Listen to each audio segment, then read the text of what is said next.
minister when you got married? No, he wasn't. He wasn't. No. He became a minister after you all got married. Yes. After Dr. King's assassination in 1968, you began to take on his work, the work of your husband. Can you tell me why?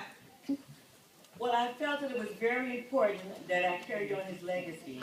And I felt it was very important that the world knew that by killing Dr. King, they had not won. Wonderful. I love that.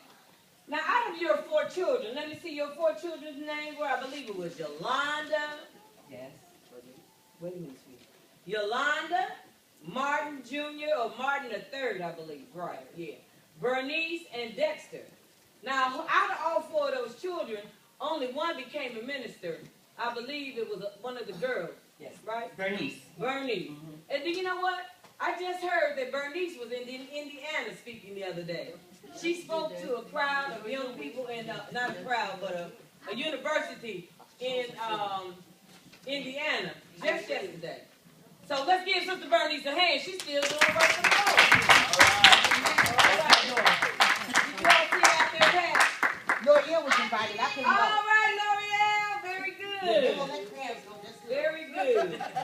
Okay, in 1981, you founded the King Colony in Atlanta, Georgia, which surrounded Dr. King's grave, Yes. also his church, Ebenezer Baptist.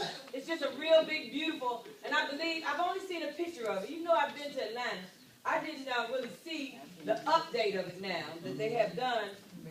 If anybody has seen it, it's beautiful. Yeah. And I just love the work that you've done for your husband to not let his legacy just go downhill. Because a lot of times when people leave here, it's over. Yeah. But I thank God, Sister King, Dr. Coretta Scott King, that you kept the legacy going. Right. And one more thing I need to ask you.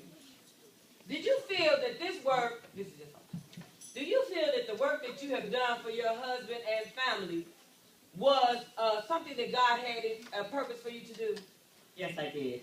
Yes. I think that God had a purpose for everything in my life from the time when my husband was killed. He prepared me for this so I can carry on his legacy. Wonderful, because I know back when you graduated from school, your BA was in music and education. Yes. And as I saw you online, you were playing with the kids, you were playing and singing songs, and that was really your heart. But God knew that you had more to give. Let's give Sister Coretta Scott King a hand. Now, Dr. Alex Haley, he was so wonderful there. I thank you for coming out. Now, what I admire about you, Dr. Haley, is that, of course, you were born in 1921. I wasn't born then. And it was in Itasca, New York. And I noticed that back in the day that you wrote, you graduated from Cornell University, and it really wasn't a degree in journalism, but it seems like God led you that way. I know also that you were author of 2 books, which were entitled what? Brooks and the biography of Dr. Malcolm X. Dr. Malcolm X, right. And now both of those books were powerful books. First of all, both of those books became movies. And they have been in existence for over, 20 or 30 years. So you must have had a powerful impact from that word, the words that you wrote. As a matter of fact, even in your book, they couldn't cover a lot of things in roots from the book that you had in the movie. Because it was, some people said it was so, what's the word should I use? What had happened to some of the slaves was just so horrible. Graphic, yes. That was so graphic that they just put what they could, I guess, on, or maybe what the white people wanted to put, on the movie. But in your book, you went to depth. You went in detail about what happened to the slaves.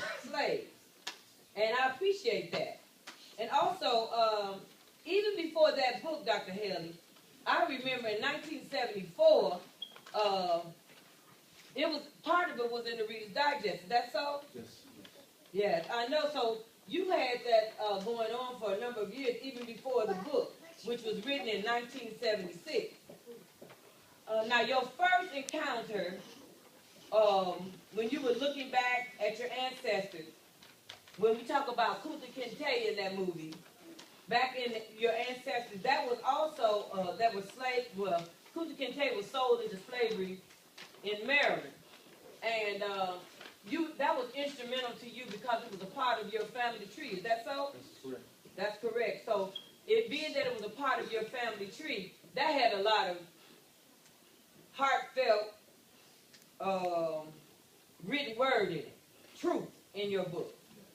So even some of us, we don't even know some of our ancestors, even though Kunta Kinte was considered, I can't think of the tribe right now, but the tribe back in the day, and even in the book, even in the movie when I saw Roots, they kept whooping him to change his name to Toby.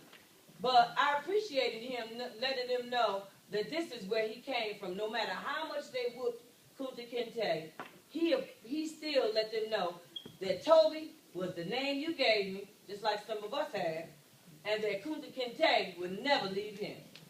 Who knows I don't know, I know you know, but in the book I want to ask some of the young people. After Kunta K got married, who knows his daughter's name? Anybody? I'm telling. It starts with a K. Tell me. Yeah. Kizzy. All right. Good. Kizzy. But is there anything else you want to add, Dr. Haley, about since you've been instrumental with your journalism? I know you've been all over the world writing and participating in different things. Is there anything else you might want to add? It's so important for you to know your past in order for you to know the future. That's right.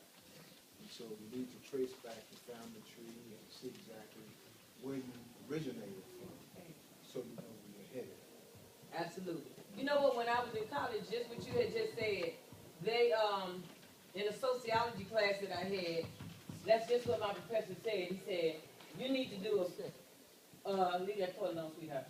You need to do a family tree so that you can know your roots. And it's so important to know our roots, Dr. Haley, because first of all, let me tell you something. The first thing the doctor asks me when I go in there is, does your mother or did your father or did your grandparents have such and such heart trouble? Did they have diabetes? Did they have hypertension? So it's not just because the slavery, but it's also because you need to know your background. You need to know, like for instance, one of your children, Jewell's children, I think, had AB negative blood or OB, and you need to know all about when one of her children had a baby, they needed to give